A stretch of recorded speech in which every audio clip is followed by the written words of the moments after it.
Bonjour à tous, bienvenue à vous. Nous sommes comme tous les dimanches rassemblés autour de la parole de Dieu. Et nous nous exhortons et nous faisons la volonté de Dieu en nous rassemblant autour de sa parole pour nous édifier et pour nous exhorter et pour nous fortifier. Car nous avons besoin de la parole de Dieu afin de pouvoir tenir ferme contre les attaques du diable et pour être agréable à Dieu. Amen. Dieu Tout-Puissant, au nom de ton Fils, notre Seigneur Jésus-Christ, nous te prions et nous te demandons de nous pardonner. Pardonne-nous nos offenses, comme nous aussi nous pardonnons à ceux qui nous ont offensés, et délivre-nous du malin. Délivre-nous de tout mal, Père éternel, au nom de ton Fils, notre Seigneur Jésus-Christ. Seigneur Jésus-Christ, Maître, toi le Fils unique du Dieu vivant, du Créateur du ciel et de la terre, du Créateur de toutes choses, nous te prions et nous te demandons de nous pardonner. Pardonne-nous nos péchés, comme nous aussi nous pardonnons à ceux qui nous ont offensés, et délivre-nous du malin. Délivre-nous de tout mal, Seigneur Jésus-Christ. Esprit Saint, Esprit Consolateur, conduis-nous sur la voie droite qui mène jusqu'à notre Seigneur Jésus-Christ et jusqu'au Dieu le Père. Et fortifie-nous, affermis-nous et restons-nous. Amen. Nous allons maintenant faire la prière que notre Seigneur Jésus-Christ, notre Maître, nous a enseignée. Et nous disons, Notre Père qui es aux cieux, que ton nom soit sanctifié, que ton règne vienne, que ta volonté soit faite sur la terre comme au ciel. Donne-nous aujourd'hui notre pain quotidien. Pardonne-nous nos offenses, comme nous aussi nous pardonnons à ceux qui nous ont offensés. Et ne nous induis pas en tentation, mais délivre-nous du malin. Car c'est à toi qu'appartiennent dans tous les siècles le règne, la puissance et la gloire. Amen. Nous allons maintenant faire la lecture du psaume 92. Louange et prospérité du juste. Psaume cantique pour le jour du sabbat. Il est beau de louer l'Éternel et de célébrer ton nom, ô Très-Haut. D'annoncer le matin ta bonté et ta fidélité pendant la nuit. Sur l'instrument à 10 cordes et sur le luth, au son de la harpe. Tu me réjouis par tes œuvres, ô Éternel, et je chante avec allégresse l'ouvrage de tes mains. Que tes œuvres sont grandes, ô Éternel, que tes pensées sont profondes. L'homme stupide n'y connaît rien, et l'insensé n'y prend point garde. Si les méchants croissent comme l'herbe, si tous ceux qui font le mal fleurissent, c'est pour être détruits à jamais. Mais toi, tu es le Très-Haut, à perpétuité, ô Éternel. Car voici tes ennemis, ô Éternel. Car voici tes ennemis périssent. Tous ceux qui font le mal sont dispersés, et tu me donnes la force du buffle. Je suis arrosé avec une huile fraîche. Mon œil se plaît à contempler mes ennemis, et mon oreille à entendre mes méchants adversaires. Les justes croissent comme le palmier. Ils s'élèvent comme le cèdre du Liban, plantés dans la maison de l'Éternel. Ils prospèrent dans les parvis de notre Dieu. Ils portent encore des fruits dans la vieillesse. Ils sont pleins de sève et verdoyants, pour faire connaître que l'Éternel est juste. Il est mon rocher, et il n'y a point en lui d'iniquité. Amen. Je vais vous donner le titre de la parole du jour.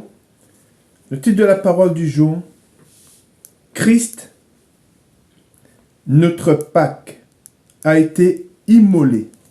Je répète, Christ, notre Pâque, a été immolé. Nous allons nous rappeler qu'est-ce que la Pâque. Et voulant faire la volonté de Dieu, cherchant à lui plaire et à lui être agréable, nous voulons demeurer dans sa parole. Qui dit demeurer dans sa parole, dit demeurer dans la vérité. Et nous ne voulons plus marcher de la vaine manière dont nous avons marché autrefois.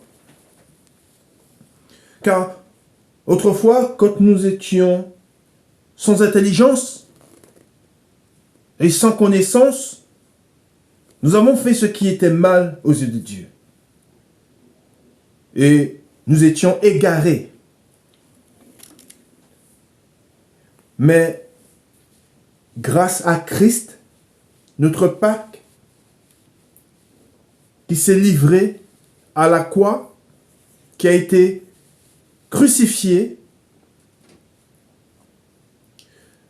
le voile par son sang s'est déchiré, le voile a été ôté de notre tête, il nous a guéris car nous étions aveugles. Et aujourd'hui, nous connaissons la vérité. Et nous cherchons à plaire à Dieu. Nous savons qu'il y a un éveil spirituel. Nous savons que beaucoup vont à la source aujourd'hui. Chose qui ne se faisait pas il y a quelques années. Et en ce temps qui nous est donné, où l'Esprit de Dieu, et quand je dis ce temps qui nous est donné, c'est le temps où l'Esprit de Dieu est répandu sur beaucoup. Et l'Esprit de Dieu, qui est l'Esprit de vérité, rétablit cette vérité. Et cette vérité, c'est ce que nous allons voir aujourd'hui. Qu'est-ce que la Pâque? Nous savons que le diable est rusé. Il renverse les fondements et il change la vérité en mensonge. Il cherche à tromper, il cherche à séduire. Alors, ça paraît beau. Quand on parle et pour nous qui sommes, pour certains qui ont des enfants et pour d'autres qui sont parents, quand je dis parents qui font partie d'une famille et qui ont des cousines, des neveux et qui peuvent les enseigner, nous devons rétablir au niveau des enfants cette vérité. Et nous devons leur rappeler qu'est-ce que la Pâque. La Pâque, et je l'avais déjà dit précédemment, la Pâque, ce n'est pas ce mensonge qui est répandu dans le monde, où on nous parle des œufs au chocolat. Ce n'est pas ça la Pâque. Et nous allons voir, la Pâque, je l'ai déjà dit, je le rappelle, c'est une fête qui a été établie par Dieu. C'est en l'honneur de l'Éternel. Ce n'est pas en l'honneur des œufs au chocolat. Et nous avons fait ce qui était mal aux yeux de Dieu. Nous avons tous été trompés pour beaucoup. Nous avons été trompés par le mensonge. Et aujourd'hui, nous avons ce désir de répandre cette vérité. De dire, de se rappeler, qu'est-ce que la Pâque? Et comme je vous ai dit, le diable qui est rusé cherche toujours à répondre toujours le mensonge. Mais n'oublions pas ce que le Seigneur nous dit. Le Seigneur nous dit que nous sommes la lumière du monde. Nous sommes le sel. Et nous devons éclairer ceux qui sont dans les ténèbres. Et nous ne devons pas avoir peur de dire la vérité. Et c'est pour cela qu'aujourd'hui, nous allons nous souvenir, nous rappeler qu'est-ce que la Pâque. Et nous allons voir en partie, je dis bien en partie, l'origine de la Pâque, qu'est-ce que la Pâque, jusqu'à Christ. Amen. Et ce qu'il nous a dit. Et ce qu'il nous a dit, et je l'ai déjà dit, pour être agréable à Dieu, nous devons faire la volonté de Dieu. Et nous devons mettre sa parole en pratique et nous empresser, et nous allons le voir aussi en sa mémoire, nous empresser d'entrer dans la Pâque, la célébration, en sa mémoire. Amen. Alors, nous allons commencer Et nous allons aller dans l'Ancien Testament. Et avant de faire la lecture, avant d'aller dans Exode, il y a un combat spirituel qui est terrible en ce moment. C'est quelque chose que je ressens de plus en plus. Cette lutte spirituelle. Et nous savons que les temps de la fin sont proches. Et nous savons que c'est qu'en demeurant dans la vérité, en restant dans la vérité, en restant en Christ, que nous avons la victoire sur le diable, sur l'ennemi. Et c'est pour cela que nous devons être fermes. Vous devez être ferme. Vous devez rechercher la vérité. Vous devez plaire à Dieu afin que nous soyons gardés par lui. Car c'est en faisant la volonté de Dieu et en cherchant à lui plaire et en restant auprès de lui que nous pouvons repousser les traits enflammés du diable. Ce n'est pas en s'éloignant de Dieu. Ne pensez pas que, oui, nous avons aujourd'hui le fait d'être en Christ, nous ne sommes pas épargnés par la souffrance. Nous savons que, j'ai déjà dit, c'est par beaucoup de tribulations que nous avons accès au royaume des cieux. Mais ce n'est pas en se détournant de la vérité, ce n'est pas en s'éloignant de Christ que nous faisons bien. Celui qui s'éloigne du Seigneur trouve la mort. Nous savons que Christ ne s'est pas détourné, et nous allons le voir, sur la croix, il a dit, tout est accompli. Il est venu et il a accompli la volonté de Dieu. Et nous, malgré la souffrance, car Christ a souffert, et de même qu'il a souffert, nous allons souffrir, et la souffrance ne l'a pas empêché de faire la volonté de Dieu. Et c'est pour cela que la souffrance, nous n'avons aucune excuse. Le fait de souffrir, nous n'avons pas le droit de nous retirer. Nous n'avons pas le droit de refuser ce combat. Ce combat, je l'ai déjà dit, c'est un combat qui est difficile, mais par Jésus-Christ, nous avons la victoire. Et ce combat, j'aime ce combat. J'aime cette lutte. Nous avons pris part à une lutte. Une lutte qui est réelle, qui est vraie. Et cette lutte prendra toute sa forme dans les jours, dans les mois et dans les années qui viennent. Chaque jour, nous devons persévérer dans la parole de Dieu, nous devons demeurer dans la vérité. Et je vous le dis, c'est pour cela que la parole nous met en garde. Aujourd'hui, si vous entendez sa voix, n'endurcissez pas votre cœur. Tous ceux qui se retirent, tout cela ne trouveront pas la paix, mais trouveront la mort. Et je l'ai déjà dit, et c'est quelque chose qu'on doit vraiment, vous devez prendre la mesure de ce que c'est. Alors oui, le combat est difficile, nous savons que c'est un combat qui est difficile et qui va l'être de plus en plus, mais sachez-le, que celui qui se retire, c'est pour se perdre. Et nous allons voir la souffrance de Christ, nous savons par où il est passé, et nous devons nous rappeler la Pâque. C'est quoi la Pâque? La Pâque, c'est se rappeler du don de Christ, du fait qu'il s'est livré à la croix, il s'est livré pour nous, afin que par lui nous puissions vivre, afin que la mort n'ait pas la victoire sur nous, mais afin que nous, par Jésus-Christ, nous ayons la victoire sur la mort, car lui, il a vaincu la mort, il est ressuscité d'entre les morts, il est ressuscité, et aujourd'hui, nous vivons par lui, et nous vivons pour lui, et c'est pour cela que je dis que, voilà, qu'est-ce que la Pâque? Et c'est ce que nous allons voir ensemble. Amen. Gloire à Dieu, gloire au Père, au Fils et au Saint-Esprit, comme il était au commencement, maintenant et pour les siècles des siècles. Amen. Alors, nous allons dans Exode au chapitre 12 et nous allons faire la lecture à partir du verset 1. Amen.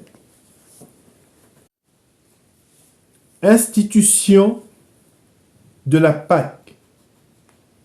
L'Éternel dit à Moïse et à Aaron, dans le pays d'Égypte, ce mois-ci sera pour vous le premier des mois. Il sera pour vous le premier des mois de l'année.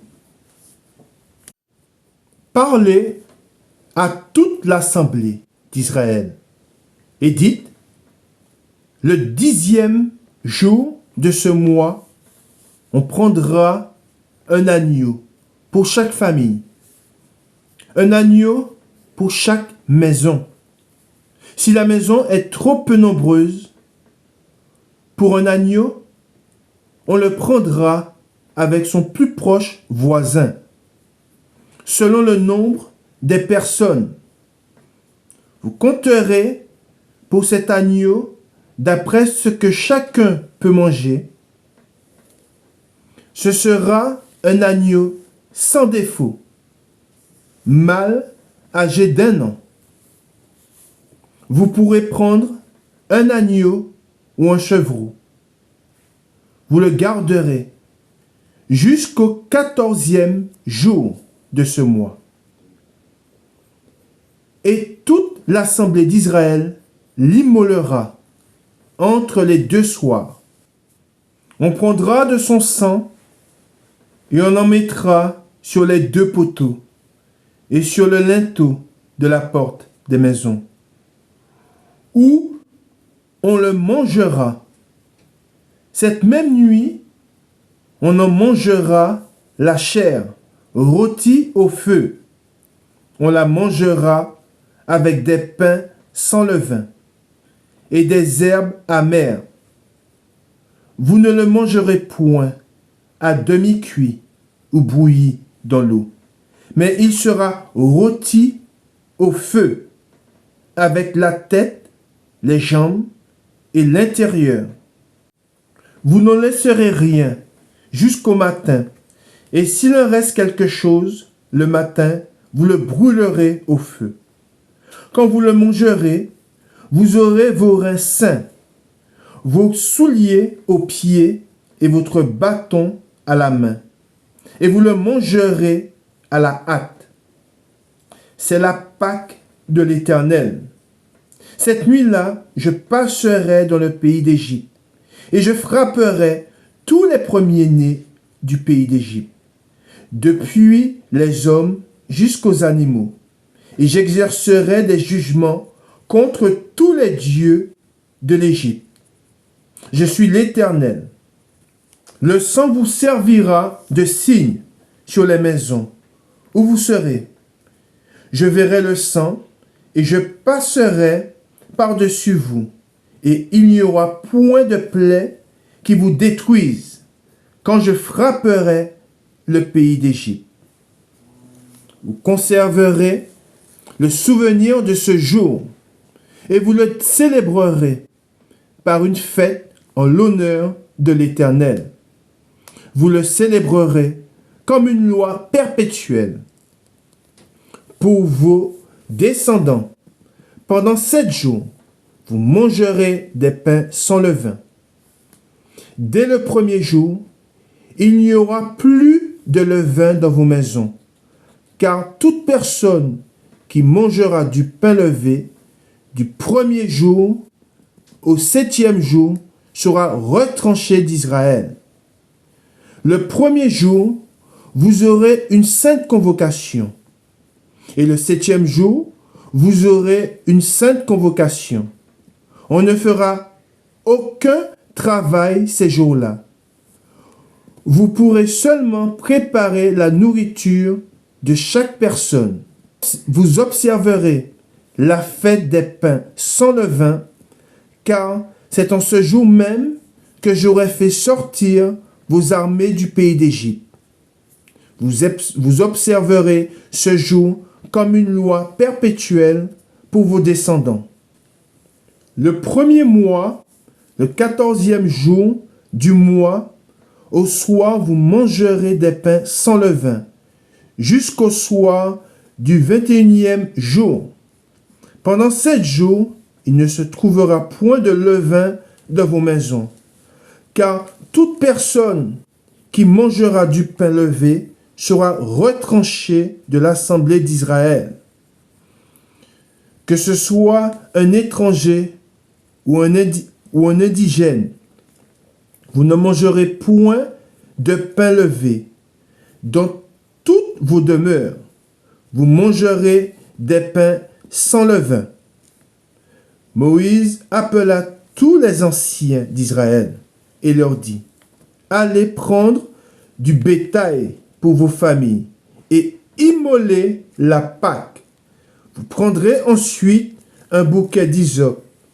Vous le tremperez dans le sang qui sera dans le bassin, et vous toucherez le linteau et les 2 poteaux de la porte, avec le sang qui sera dans le bassin. Nul de vous ne sortira de sa maison jusqu'au matin, quand l'Éternel passera pour frapper l'Égypte, et verra le sang sur le linteau et sur les 2 poteaux. L'Éternel passera par-dessus la porte, et il ne permettra pas aux destructeurs d'entrer dans vos maisons pour frapper. Vous observerez cela comme une loi pour vous et pour vos enfants, à perpétuité. Amen. Je répète, vous observerez cela comme une loi pour vous et pour vos enfants à perpétuité. Quand vous serez entrés dans le pays que l'Éternel vous donnera selon sa promesse, vous observerez cet usage sacré. Et lorsque vos enfants vous diront, que signifie pour vous cet usage? Vous répondrez, c'est le sacrifice de Pâques en l'honneur de l'Éternel qui a passé par-dessus les maisons des enfants d'Israël en Égypte, lorsqu'il frappa l'Égypte et qu'il sauva nos maisons. Le peuple s'inclina et adora, et les enfants d'Israël s'en allèrent et firent ce que l'Éternel avait ordonné à Moïse et à Aaron. Ils firent ainsi. Amen. Gloire à Dieu, gloire au Père, au Fils et au Saint-Esprit, comme il était au commencement, maintenant et pour les siècles des siècles. Amen. Alors nous avons fait cette lecture et nous nous sommes rappelés la première fois où l'Éternel a institué, institution de la Pâque, pour nous rappeler l'origine de la Pâque. Et c'est quelque chose que nous ne devons jamais oublier. Nous devons toujours nous rappeler qu'est-ce que la Pâque. Et aujourd'hui, la Pâque, telle que nous l'avons lue, se fait toujours, mais c'est pour nous rappeler, cette fois-ci, nous allons le voir dans la parole de Dieu, nous allons voir qu'est-ce qui nous est dit. Nous la faisons, mais quand nous la célébrons en mémoire du Christ. Amen. Et c'est quelque chose qui ne doit pas être retranché, c'est quelque chose qui doit être pris à cœur. Nous savons que la parole de Dieu, Dieu nous dit que l'œuvre de Dieu, nous devons prendre la chose, Israël prit la chose, et on s'est rappelé, quand il fit la muraille, il est dit, l'heure des travaux, il est dit qu'il prit la chose à cœur. Aujourd'hui, tout ce que nous faisons pour l'Éternel doit être pris à cœur. Nous devons faire l'œuvre de Dieu telle que Dieu nous l'a demandé. Et nous allons lire aujourd'hui, et on l'a vu, je vous redis le point qui est important, car cela nous nous concerne tous, petits et grands. Hein. Il est dit au verset 26, « Et lorsque vos enfants vous diront, que signifie pour vous cet usage? Vous répondrez, c'est le sacrifice de Pâques en l'honneur de l'Éternel qui a passé par-dessus les maisons des enfants d'Israël en Égypte, lorsqu'il frappa l'Égypte et qu'il sauva nos maisons. Hein?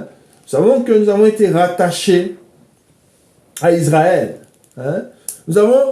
Jésus-Christ nous dit que le salut vient des Juifs. Nous avons été rattachés, nous avons été greffés à l'arbre. Hein?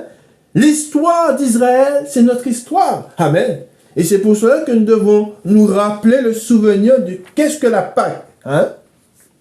Et ne pas mettre en oubli et rappeler à nos enfants qu'est-ce que la Pâque et leur dire que la Pâque, ce n'est pas les petits œufs au chocolat. Hein? On voit qu'il y a une effervescence au moment de la Pâque. Hein? On voit que tout le monde cherche, les enfants, ils ont que ce mot à la bouche, les œufs au chocolat. Et nous qui sommes des chrétiens, nous qui voulons être agréables à Dieu, nous devons nous rappeler et rappeler à nos enfants qu'est-ce que la Pâque. Et nous devons célébrer la Pâque tel que le Seigneur nous le dit. Amen. Alors je vous rappelle le titre. Christ, notre Pâque a été immolé. Et nous allons faire le lien avec le passage que nous allons lire maintenant.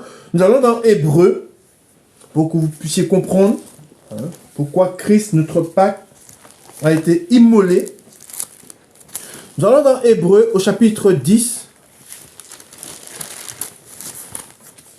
Hébreux chapitre 10. Et nous allons faire la lecture à partir du verset 1.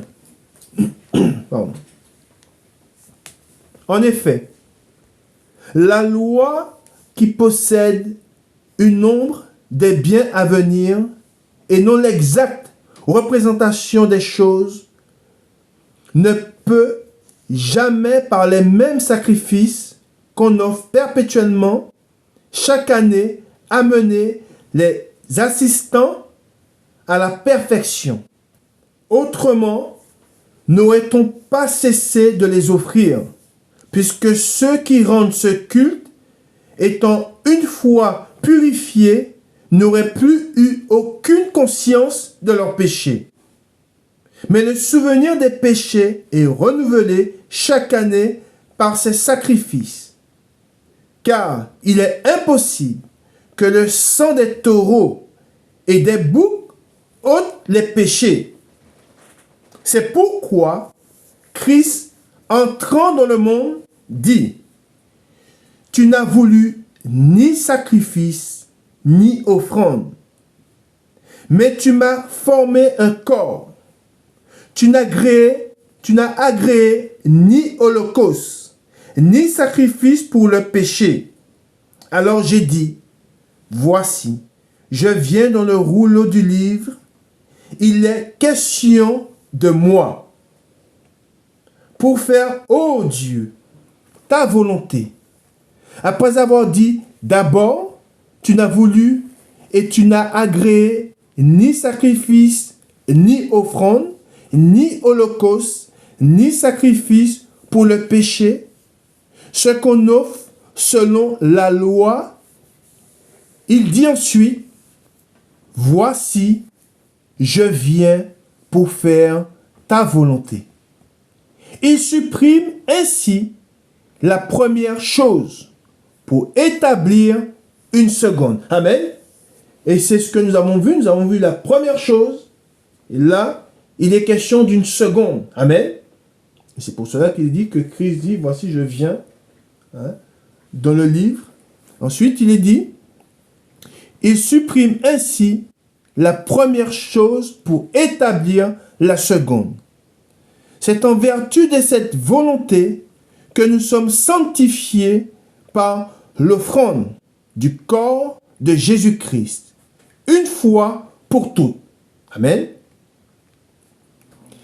Et tandis que tout sacrificateur fait chaque jour le service et offre souvent les mêmes sacrifices, qui ne peuvent jamais ôter les péchés, lui, après avoir offert un seul sacrifice pour les péchés, s'est assis pour toujours à la droite de Dieu. Il attend désormais que ses ennemis soient devenus son marchepied. Car, par une seule offrande, il a amené à la perfection pour toujours ceux qui sont sanctifiés. C'est ce que le Saint-Esprit nous atteste aussi. Car après avoir dit, voici l'alliance que je ferai avec eux, après ces jours-là, dit le Seigneur, je mettrai mes lois dans leur cœur et je les écrirai dans leur esprit. Il ajoute, et je ne me souviendrai plus de leur péché, ni de leur iniquité. Or, là où il y a pardon des péchés, il n'y a plus d'offrande pour le péché. Amen. Aujourd'hui que nous sommes en Christ, quand nous célébrons la Pâque, nous la célébrons en mémoire du Christ, du sacrifice qu'il a fait. Et nous le faisons bien en sa mémoire.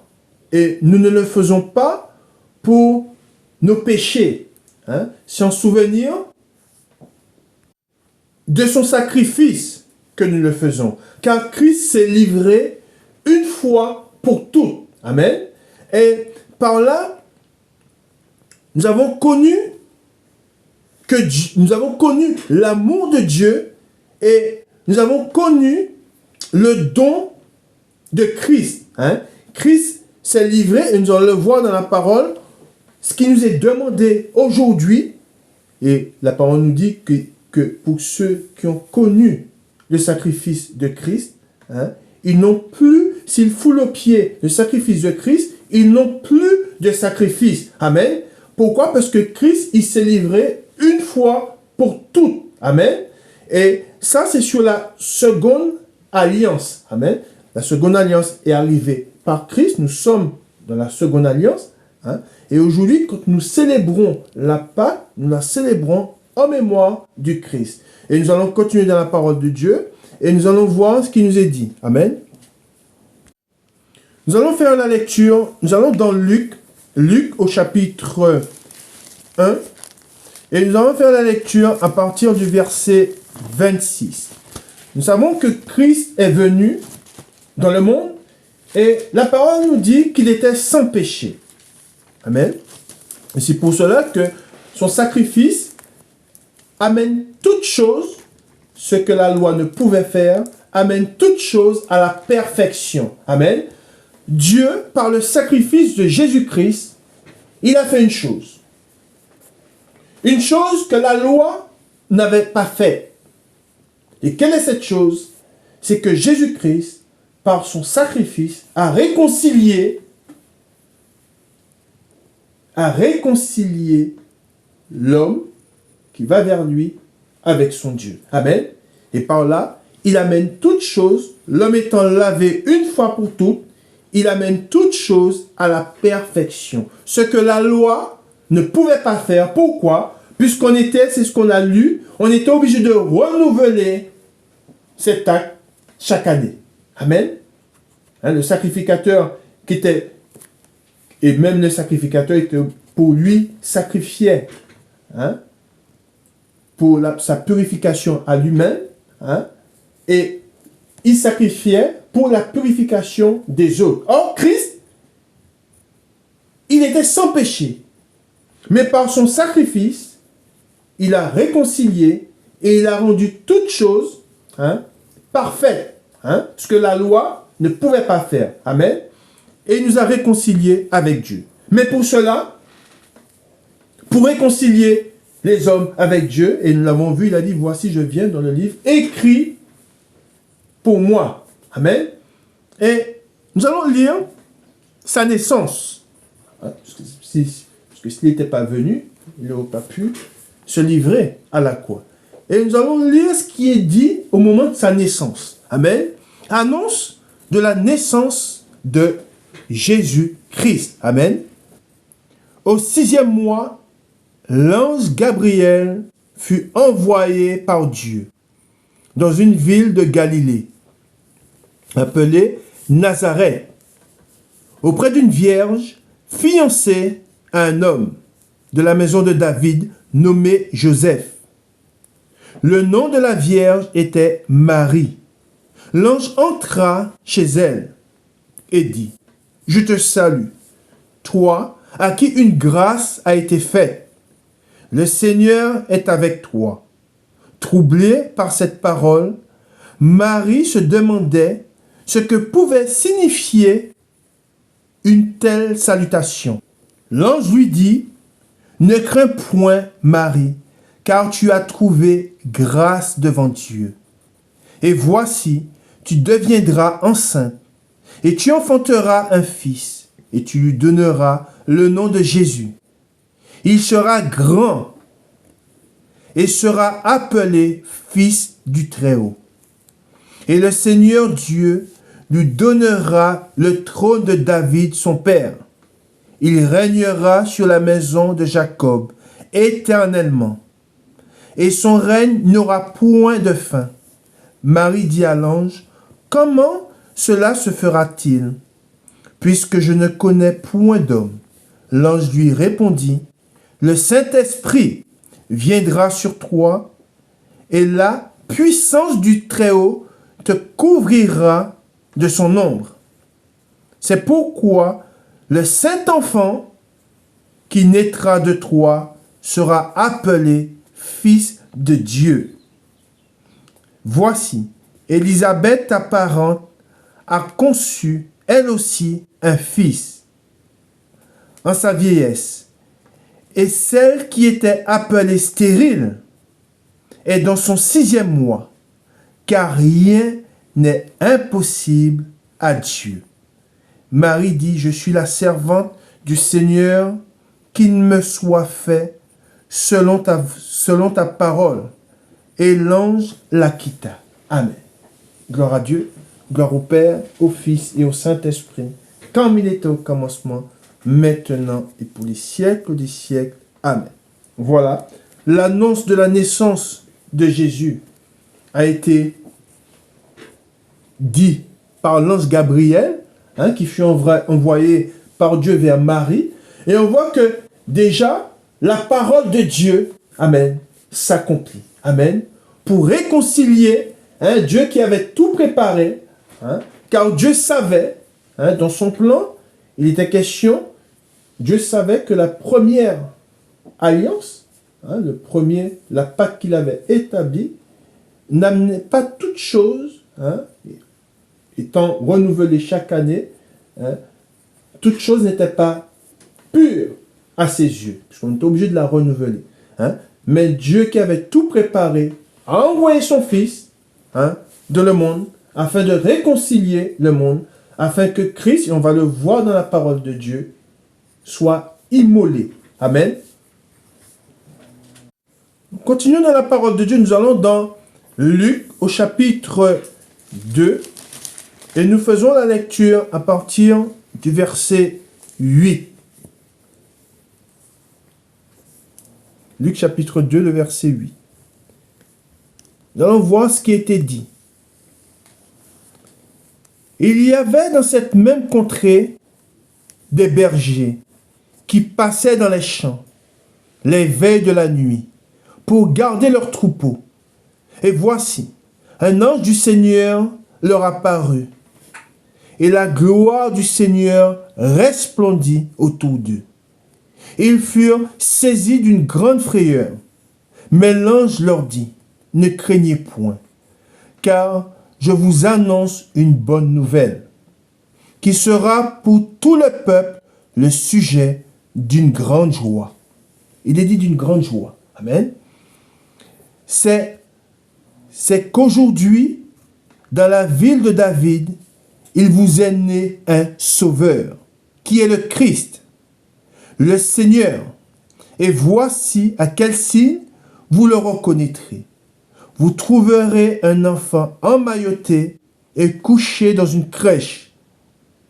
Et soudain, il se joignit à l'ange une multitude de l'armée céleste, louant Dieu et disant « Gloire à Dieu dans les lieux très hauts et paix sur la terre parmi les hommes qui l'agréent. » Lorsque les anges les eurent quittés pour retourner au ciel, les bergers se dirent les uns aux autres « Allons jusqu'à Bethléem et voyons ce qui est arrivé, ce que le Seigneur nous a fait connaître. » Ils y allèrent en hâte, et ils trouvèrent Marie et Joseph et le petit enfant couché dans la crèche.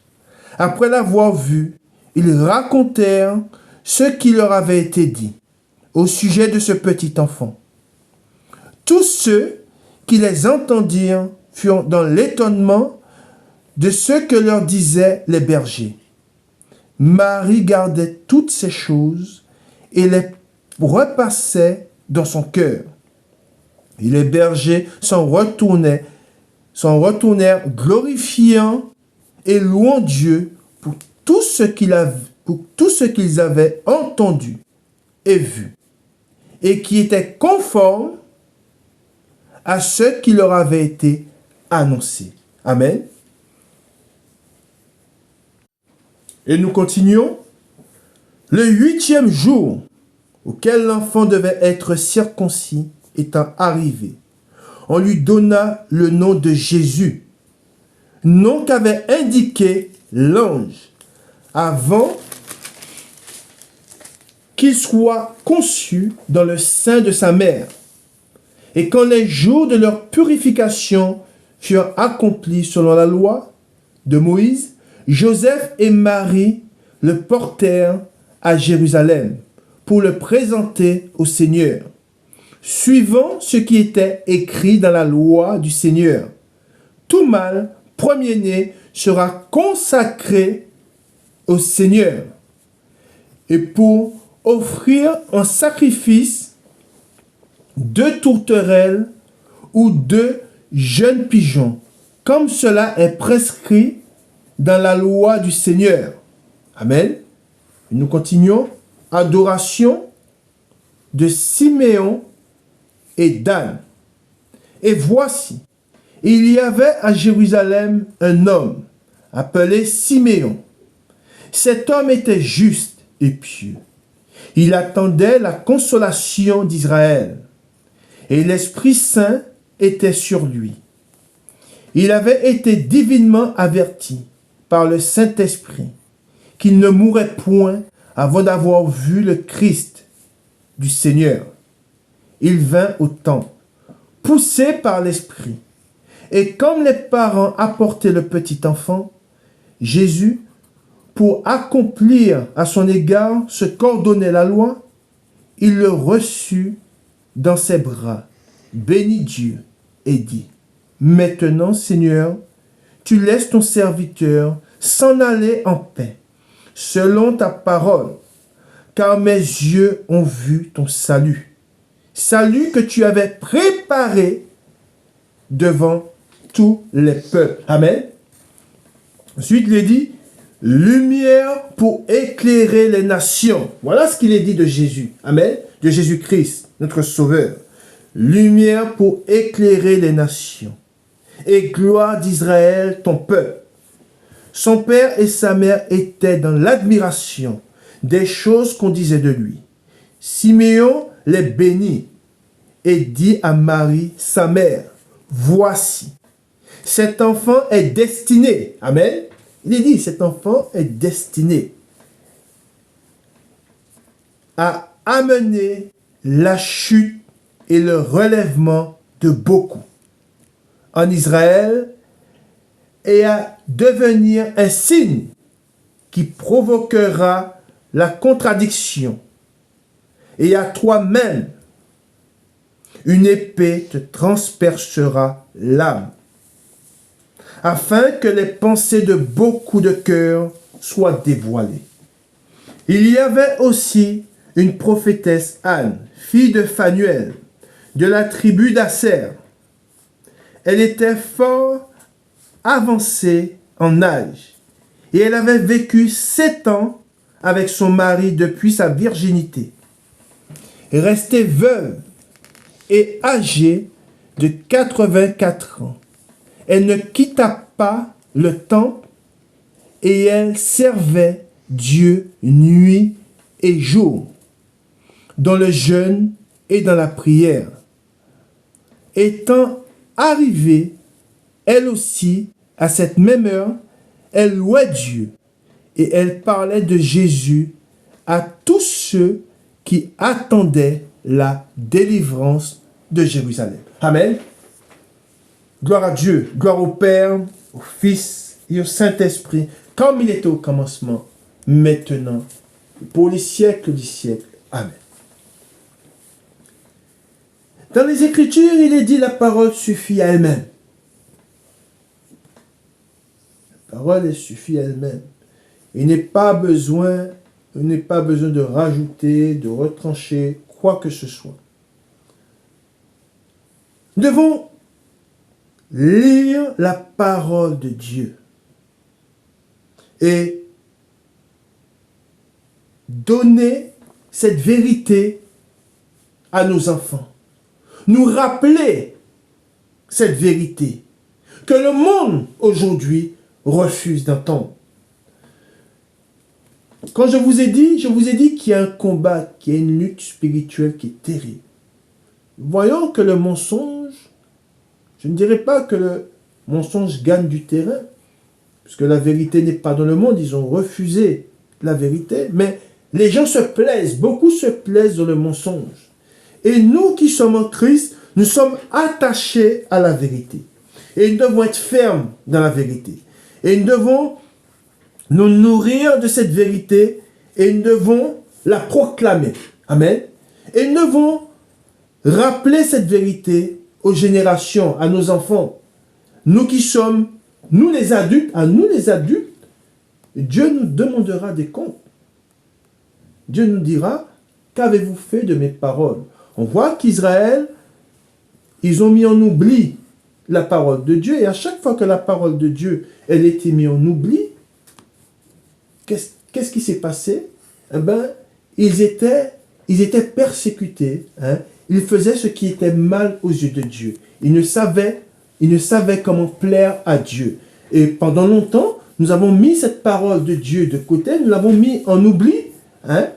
On a été pris par ce courant qui est dans le monde, hein? qui enveloppe beaucoup d'hommes, et qui les conduisent tout droit vers la mort. Et c'est pour cela qu'aujourd'hui, cette vérité doit être rétablie au milieu de nous et rétablie auprès de cette génération. Amen. Et nous continuons dans la parole de Dieu. Nous continuons dans la parole de Dieu. Nous allons dans Jean, chapitre 1, et nous faisons la lecture à partir du verset 29. Le lendemain, il vit Jésus venant à lui.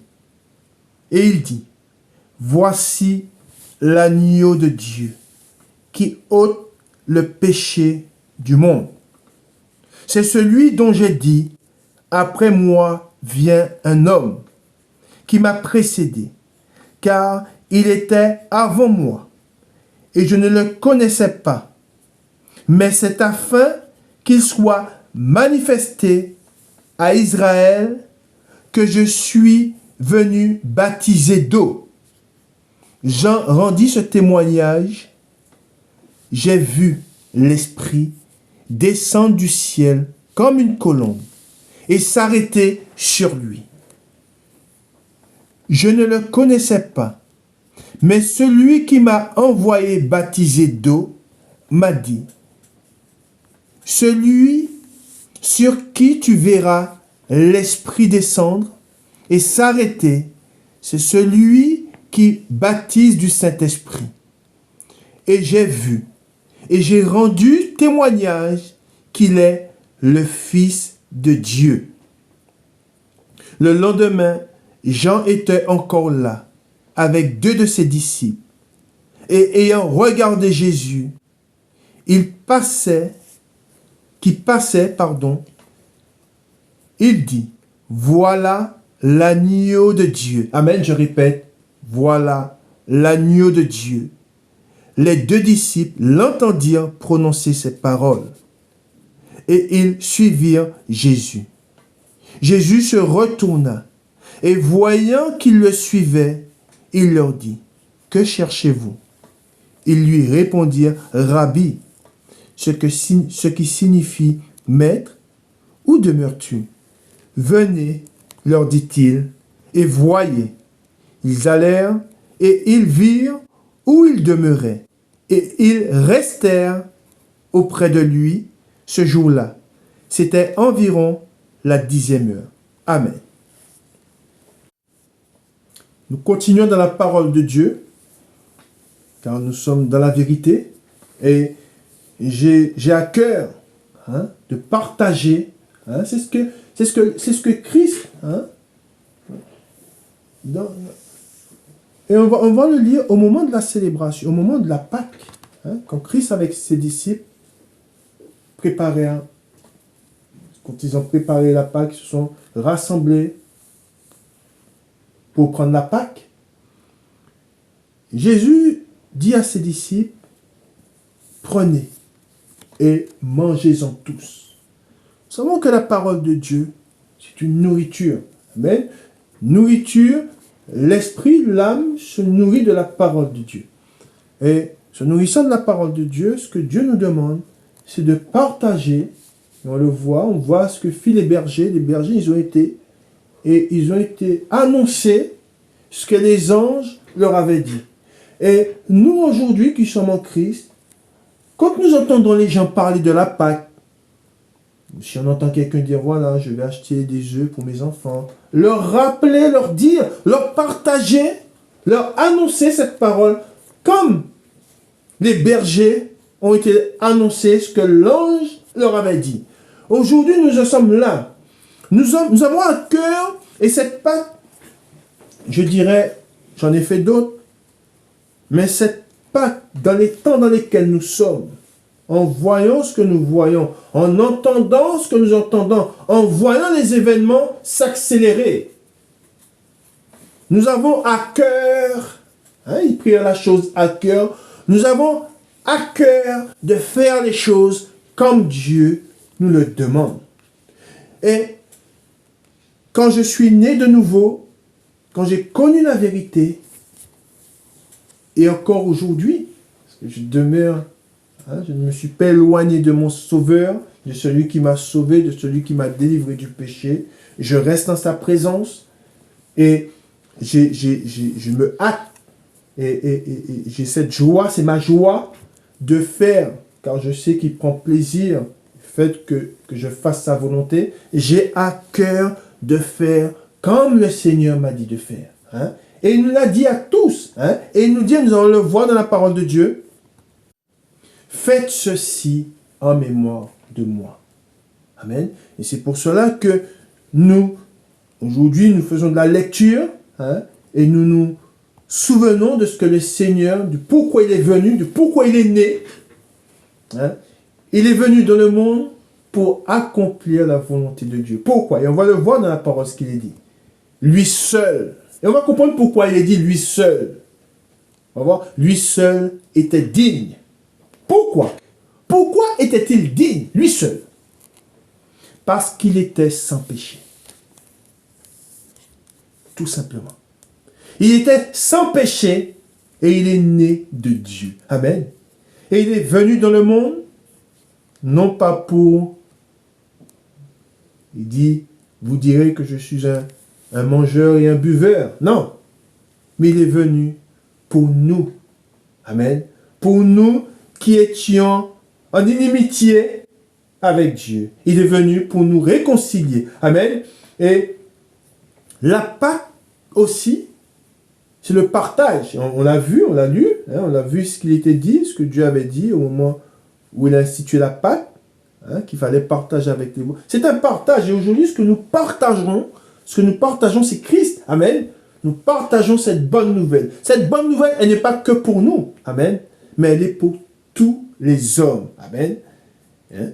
Amen. Et nous lisons dans la parole de Dieu, nous allons voir, hein, nous allons continuer la parole de Dieu, nous allons dans Matthieu, nous allons voir ce que les disciples ont dit de lui.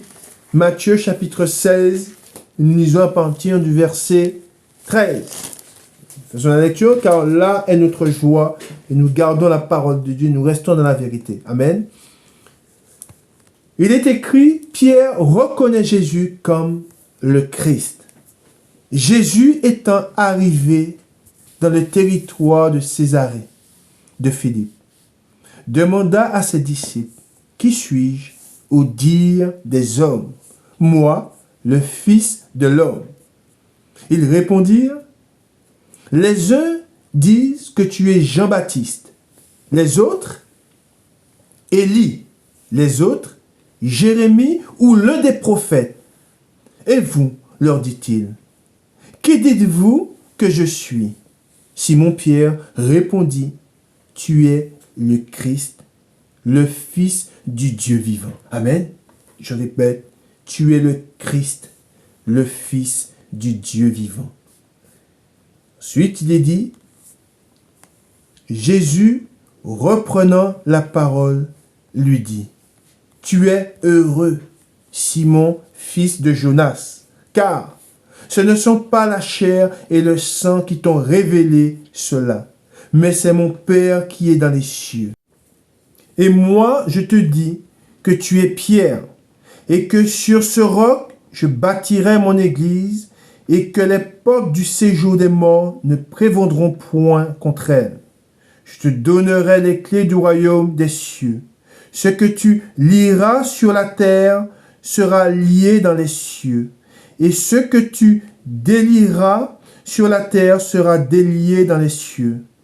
Alors, il recommanda aux disciples de ne dire à personne qu'il était le Christ. Amen. Nous continuons, nous allons dans Luc. Continuons la lecture dans Luc chapitre 22 et nous faisons la lecture à partir du verset 7. Le jour des pains sans levain, où l'on devait immoler la Pâque, arriva. Et Jésus envoya Pierre et Jean en disant, « Allez nous préparer la Pâque, afin que nous la mangions. » Ils lui dirent, « Où veux-tu que nous la préparions ?» Il leur répondit, « Voici, quand vous serez entrés dans la ville, vous rencontrerez un homme portant une cruche d'eau. Suivez-le dans la maison, où il entrera, et vous direz au maître de la maison, le maître te dit, où est le lieu où je mangerai la Pâque avec mes disciples? Et il vous montrera une grande chambre haute, meublée. C'est là que vous préparerez la Pâque. Ils partirent et trouvèrent les choses comme il leur avait dit. Et ils préparèrent la Pâque. Amen.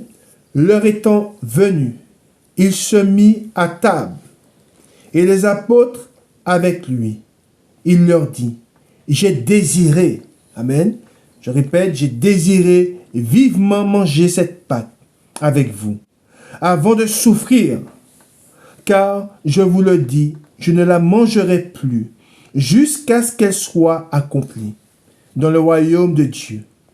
Et ayant pris une coupe et rendu grâce, il dit, prenez cette coupe et distribuez-la entre vous, car je vous le dis, je ne boirai plus désormais du fruit de la vigne, jusqu'à ce que le royaume de Dieu soit venu.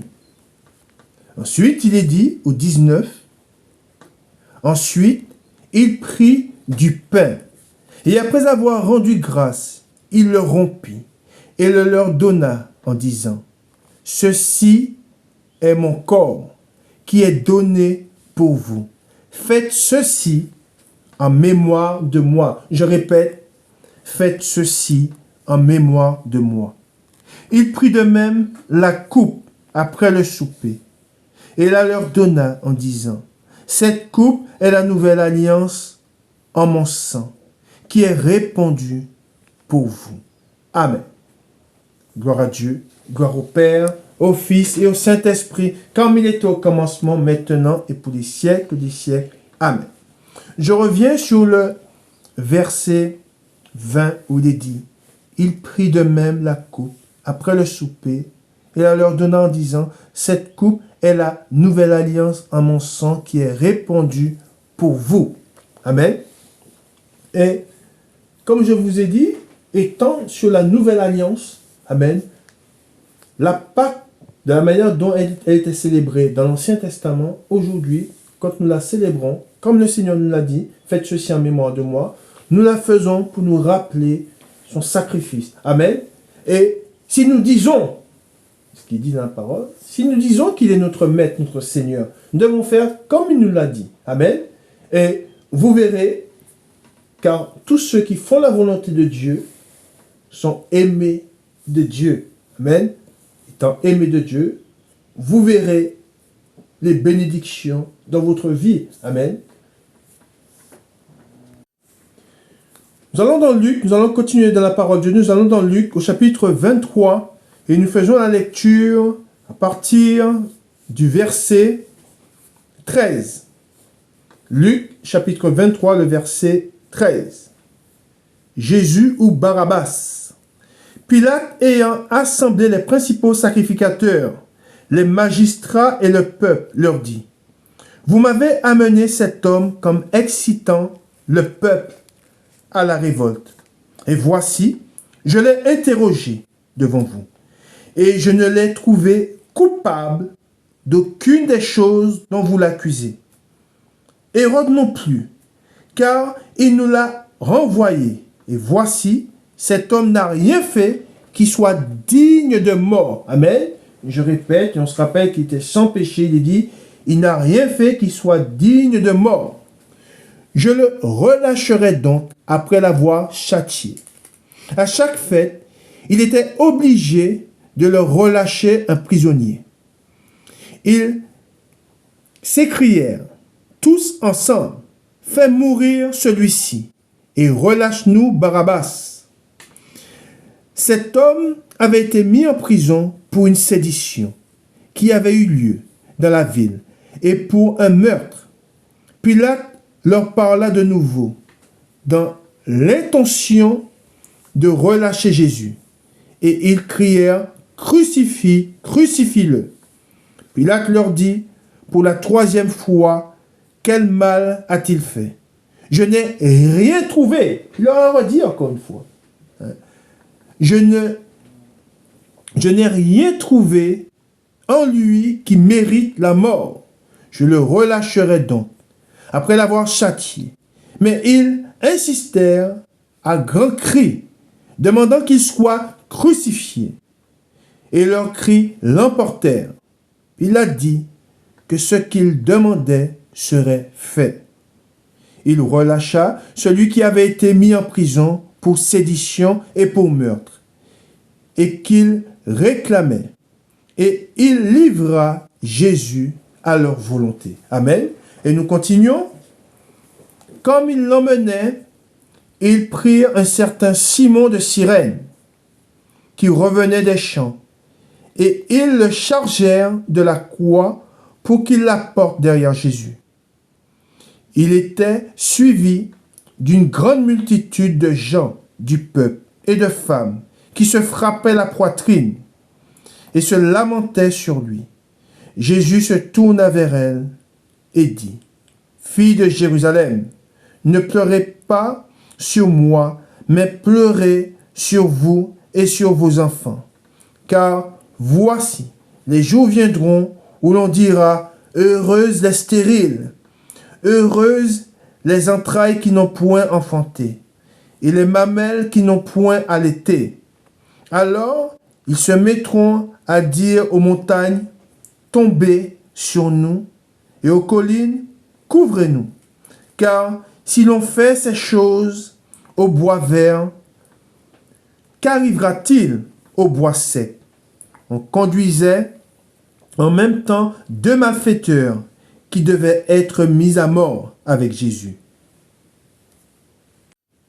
Lorsqu'ils furent arrivés au lieu appelé Crâne, ils le crucifièrent là, ainsi que les deux malfaiteurs, l'un à droite, l'autre à gauche. Jésus dit, « Père, pardonne-leur, car ils ne savent pas ce qu'ils font. » Ils se partagèrent ses vêtements en tirant au sort. Le peuple se tenait là et regardait. Les magistrats se moquaient de Jésus, disant, « Il a sauvé les autres, qu'il se sauve lui-même. S'il est le Christ, l'élu de Dieu. » Les soldats aussi se moquaient de lui. S'approchant et lui présentant du vinaigre, il disait, « Si tu es le roi des Juifs, sauve-toi toi-même. » Il y avait au-dessus de lui cette inscription, « Celui-ci est le roi des Juifs. » L'un des malfaiteurs crucifiés l'injuriait, disant, « N'es-tu pas le Christ? Sauve-toi toi-même et sauve-nous. » Mais l'autre le reprenait et disait, « Ne crains-tu pas Dieu, toi qui subis la même condamnation? Pour nous, c'est justice, car nous recevons ce qu'ont mérité nos crimes. Mais celui-ci n'a rien fait de mal. » Amen. Je répète, mais celui-ci n'a rien fait de mal. Et nous devons nous souvenir que c'est à cause de nous qu'il a été mis à mort. Et il dit à Jésus, « Souviens-toi de moi quand tu viendras dans ton règne. » Jésus lui répondit, « Je te le dis en vérité, aujourd'hui tu seras avec moi dans le paradis. » Amen. Ensuite, il est dit, mort de Jésus, il était déjà environ la 6e heure. Et il y eut des ténèbres sur toute la terre jusqu'à la 9e heure. Le soleil s'obscurcit et le voile du temple se déchira par le milieu.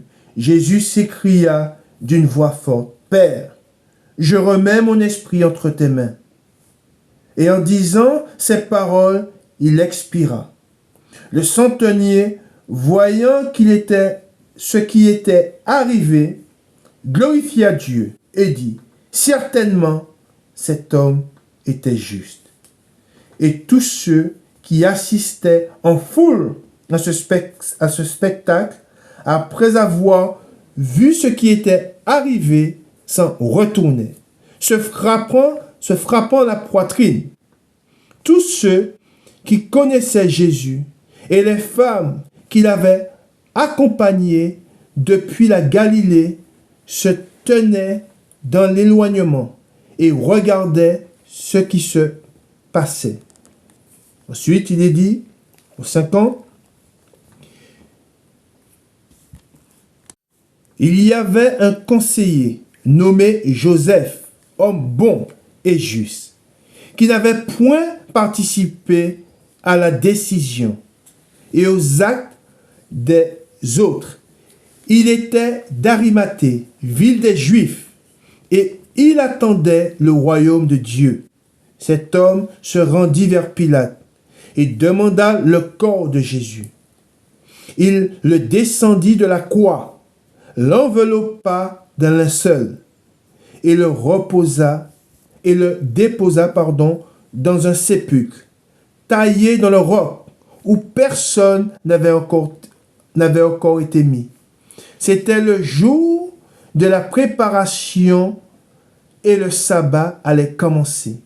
Les femmes qui étaient venues de la Galilée avec Jésus accompagnèrent Joseph, virent le sépulcre et la manière dont le corps de Jésus y fut déposé. Et s'en étant retournées, elles préparèrent des aromates et des parfums. Puis elles se reposèrent le jour du sabbat selon la loi. Amen. Gloire à Dieu. Gloire au Père, au Fils et au Saint-Esprit. Amen. Nous sommes attachés à la parole de Dieu. Nous devons nous attacher à cette vérité. Et nous devons comme je vous ai dit, enseignez les plus jeunes. Je lui dis, c'est très important d'enseigner les plus jeunes. Car nous devons nous rappeler du souvenir de ce qu'il a accompli à la croix, de ce que Christ a fait pour nous. Nous savons, s'il a souffert, il a souffert pour nous. Il a été mis à mort, il a été mis à mort pour nous racheter, pour nous réconcilier avec Dieu. Amen. Et nous allons voir dans la parole de Dieu ce qu'il est dit. Et c'est pour cela qu'il est très important aujourd'hui, nous faisons la lecture de la parole de Dieu comme tous les dimanches. Mais aujourd'hui, nous faisons ce cheminement à travers ce qui a été annoncé par Dieu et le pourquoi Christ est venu. Il est venu car lui seul pouvait accomplir la volonté de Dieu et mourir à la croix pour nous racheter. Amen. Nous continuons dans la parole de Dieu. Nous allons dans Hébreux au chapitre 9 et nous faisons la lecture à partir du verset 11. Mais Christ est venu comme souverain sacrificateur des biens à venir. Il a traversé le tabernacle plus grand et plus parfait, qui n'est pas construit de main d'homme, c'est-à-dire qui n'est pas de cette création. Et il est entré une fois pour toutes dans le lieu très saint, non avec le sang des boucs et des veaux, mais avec son propre sang, ayant obtenu une rédemption éternelle. Car si le sang des taureaux et des boucs et la cendre d'une vache répandue sur ceux qui sont souillés sanctifie et procure la pureté de la chair, combien plus le sang de Christ qui par l'Esprit éternel s'est offert lui-même sans tache, amen, je répète, sans tache à Dieu. Purifiera-t-il votre conscience des œuvres mortes, afin que vous serviez le Dieu vivant? C'est pour cela qu'il est le médiateur d'une nouvelle alliance, afin que la mort étant intervenue pour le rachat des transgressions commises sous la première alliance, ceux qui ont été appelés reçoivent l'héritage éternel qui leur a été promise. Car là où il y a un testament, il est nécessaire que la mort du testateur soit constatée. Un testament, en effet, n'est valable qu'en cas de mort, puisqu'il n'a aucune force tant que le testateur vit. Voilà pourquoi c'est avec du sang que même la première alliance fut inaugurée. Moïse, après avoir prononcé devant tout le peuple tous les commandements de la loi, prit le sang des veaux et des boucs, avec de l'eau et de la laine écarlate et de l'hysope, et il fit l'aspersion sur le livre lui-même et sur tout le peuple, en disant, ceci est le sang de l'alliance que Dieu a ordonné pour vous. Il fit pareillement l'aspersion avec le sang sur le tabernacle et sur tous les ustensiles du culte. Et presque tout d'après la loi est purifié avec du sang, et sans effusion de sang, il n'y a pas de pardon. Amen, je répète, sans effusion de sang, il n'y a pas de pardon. Il était donc nécessaire, puisque les images des choses qui sont dans les cieux devaient être purifiées de cette manière que les choses célestes elles-mêmes le soient par des sacrifices plus excellents que ceux-là.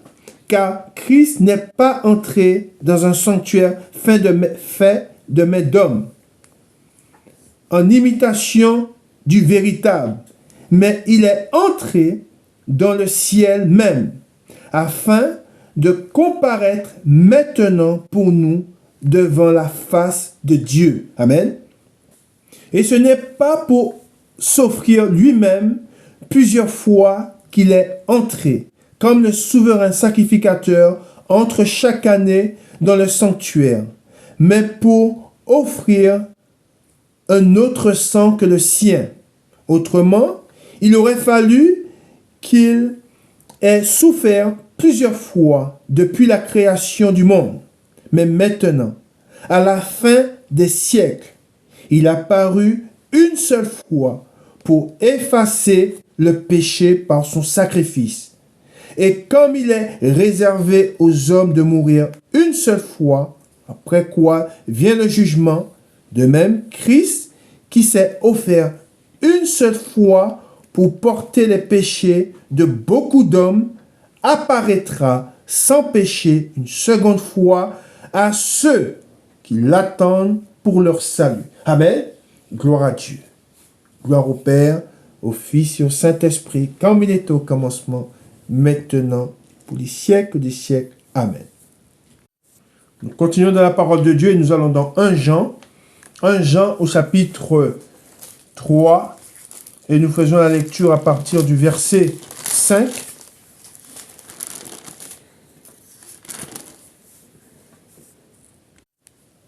Il est écrit, « Or, vous le savez, Jésus a paru pour ôter les péchés, et il n'y a point en lui de péché.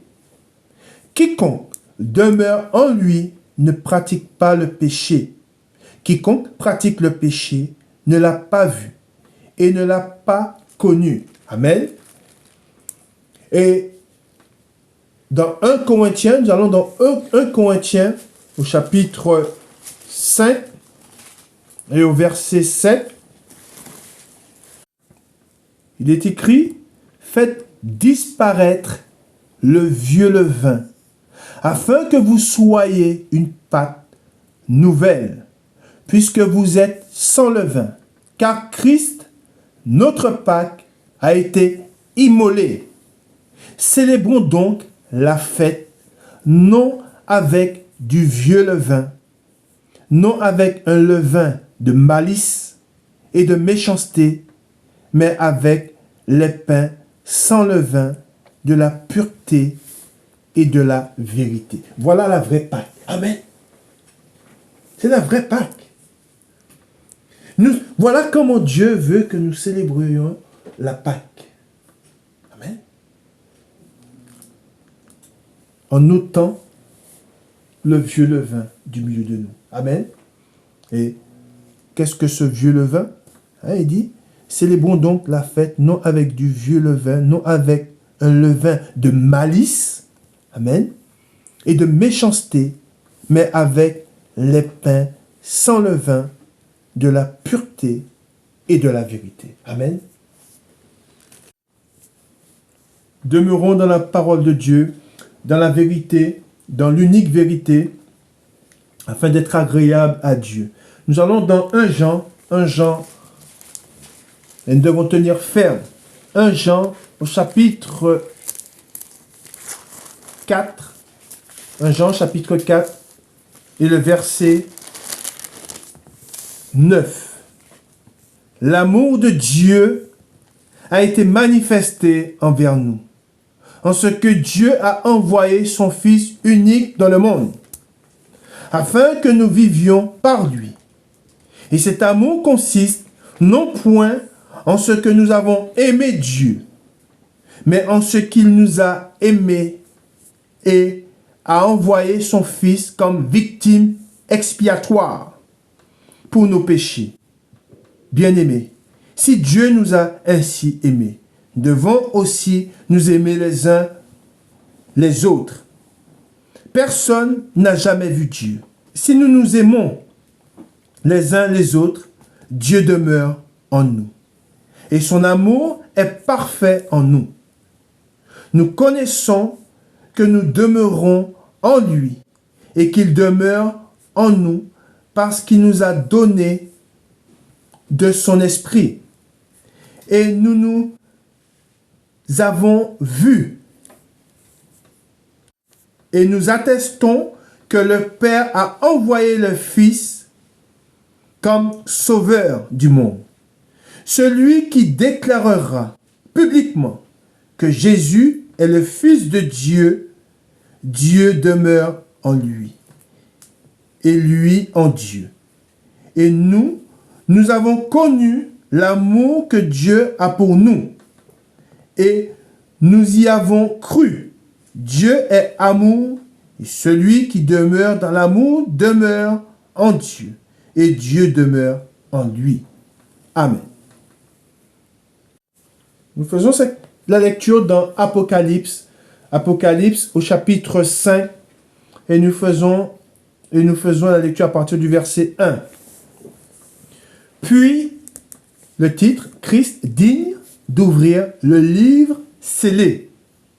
Puis je vis dans la main droite de celui qui était assis sur le trône un livre écrit en dedans et en dehors, scellé de 7 sceaux. Et je vis un ange puissant qui criait d'une voix forte, qui est digne d'ouvrir le livre et d'en rompre les sceaux. Et personne, dans le ciel, ni sur la terre, ni sous la terre, ne put ouvrir le livre, ni le regarder. Et je pleurais beaucoup, de ce que personne ne fut trouvé digne d'ouvrir le livre, ni de le regarder. Et l'un des vieillards me dit, ne pleure point, voici, le lion de la tribu de Juda, le rejeton de David, a vaincu. Amen. Je répète, a vaincu, pour ouvrir le livre et ses 7 sceaux. Et je vis au milieu du trône et des 4 êtres vivants, et au milieu des vieillards, un agneau. Amen. Un agneau qui était là comme immolé. Il avait 7 cornes et 7 yeux, qui sont les 7 esprits de Dieu, envoyés par toute la terre. Il vint et il prit le livre de la main droite de celui qui était assis sur le trône. Quand il eut pris le livre, les 4 êtres vivants et les 24 vieillards se prosternèrent devant l'agneau, tenant chacun une harpe et des coupes d'or remplies de parfums, qui sont les prières des saints. Et ils chantaient un cantique nouveau, en disant, « Tu es digne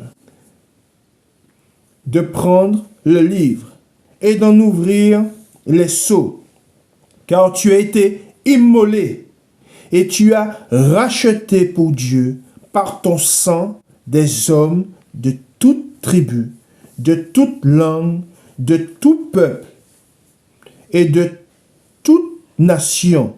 Tu as fait d'eux un royaume et des sacrificateurs pour notre Dieu, et ils régneront sur la terre. » Amen. N'oublions pas que nous sommes des sacrifices vivants pour Dieu, par Jésus-Christ. Amen. Et ensuite, il est dit, je regardais et j'entendis la voix de beaucoup d'anges autour du trône, des êtres vivants et des vieillards.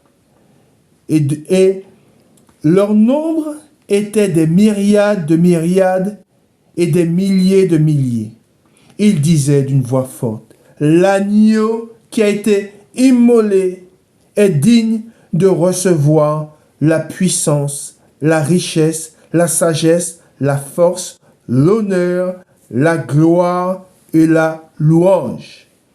Et toutes les créatures qui sont dans le ciel, sur la terre, sous la terre, sur la mer et tout ce qui s'y trouve, je les entendis qui disaient à celui qui est assis sur le trône et à l'agneau, soit la louange, l'honneur, la gloire et la force au siècle des siècles.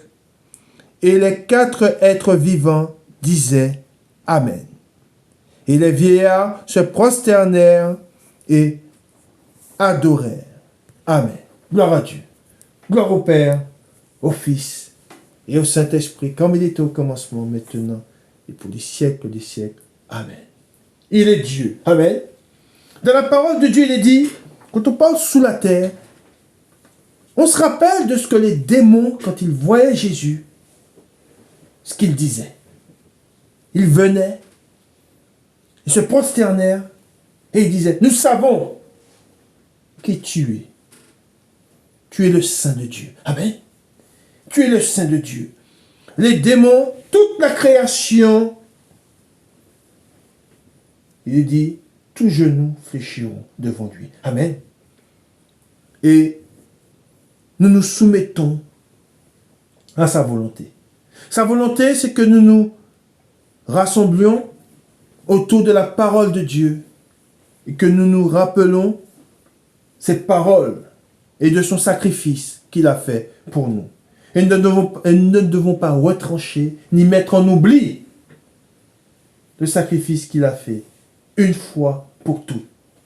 Et au moment du sabbat, hein, chaque dimanche, hein, on se rassemble, on rompt le pain et on boit la coupe, mais on se rappelle de la Pâque, hein, de ce jour où Jésus s'est réuni avec ses disciples pour célébrer, hein, la Pâque, et il a dit, faites ceci en mémoire de moi. Et nous ne devons pas oublier l'agneau de Dieu qui a été immolé. Il a été immolé pour nous. Lui qui était sans péché. Amen. Et aujourd'hui, si nous vivons, si je suis en vie aujourd'hui, si je vis, c'est pour lui. Si tu as reçu le Seigneur, aujourd'hui tu vis et tu vis, non pas pour toi, mais pour lui. Amen. Et nous devons garder la parole de Dieu. Là sont véritablement les adorateurs. Hein? Ceux qui adoreront le Seigneur en esprit et en vérité. Amen. Quoi qu'on dise, quoi qu'on fasse, si celui qui dit qu'il appartient à Christ, il ne se soumet pas à la parole de Dieu, il n'est pas un adorateur. Amen. L'adorateur, c'est celui qui garde la parole de Dieu, qui aime la parole de Dieu. Et c'est pour cela que nous avons lu la parole de Dieu. Parce que nous l'aimons. Amen. Nous n'avons pas survolé la parole de Dieu. Non. Nous avons pris notre temps, hein, et nous avons lu chaque passage qui concerne, hein, nous savons que toute l'écriture concerne Christ, hein, l'agneau de Dieu, mais nous savons que l'agneau, et nous ne devons pas oublier que l'agneau a été immolé pour nous. Amen. Bonne Pâque, et que le Seigneur vous bénisse et qu'il vous garde. Bon dimanche à vous. Amen. La véritable Pâque, c'est celle-là. Amen. C'est Christ. Amen.